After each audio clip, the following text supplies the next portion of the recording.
So to warm up the triceps before a good triceps session, to warm up and engage the triceps, we use the bench dip. I could do better than this, but the gloves are slippery. That's a very slippery bench surface covering. So I'm not going quite as low as I would otherwise.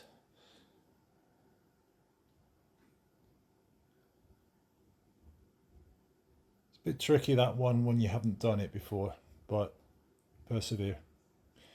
Pick yourself up a nice dumbbell. I've got a very lightweight one here. Lean to one side on the bench, and the secret to this back scratch exercise is to have the upper arm as vertical as possible. So I'm using a mirror there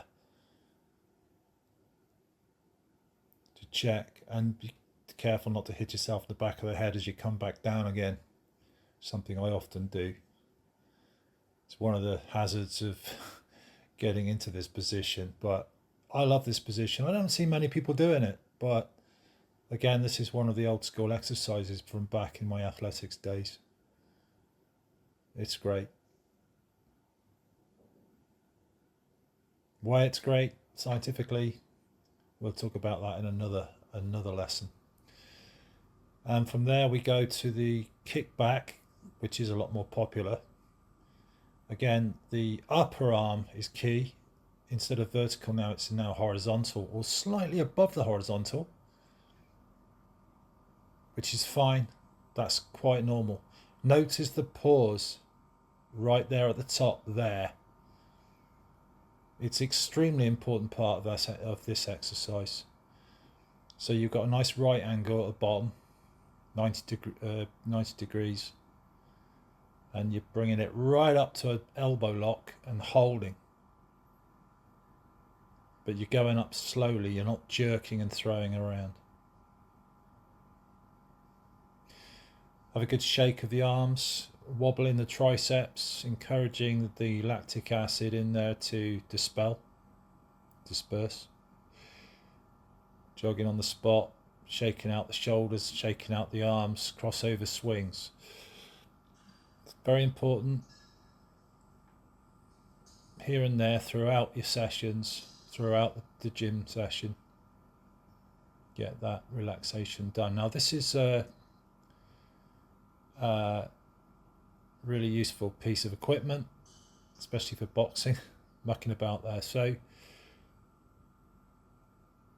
this is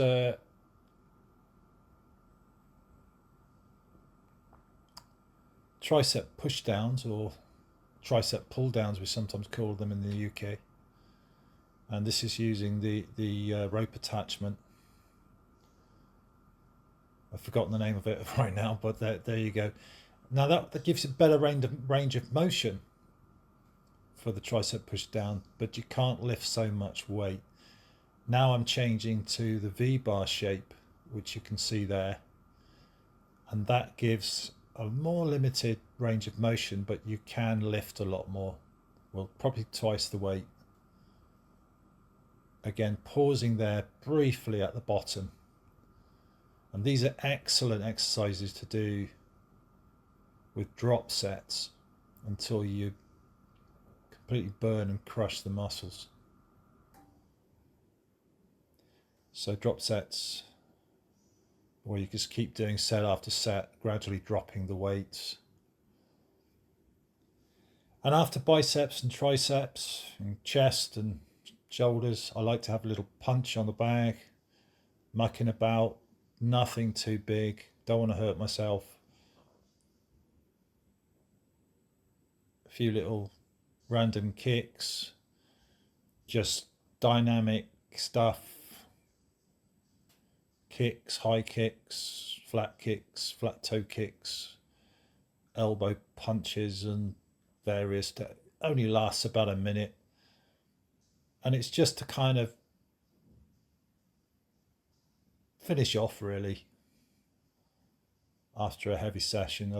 At this point, I really have worked out hard on the biceps and the triceps and the back and the shoulders on that day. And just to prove it,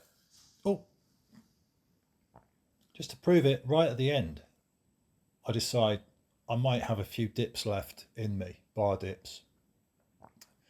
And that's what happened. My triceps and biceps and arms are like jelly there. And that's good. But fair play to me for trying. So I have one more go. See if I can do one dip. Go on. Not quite.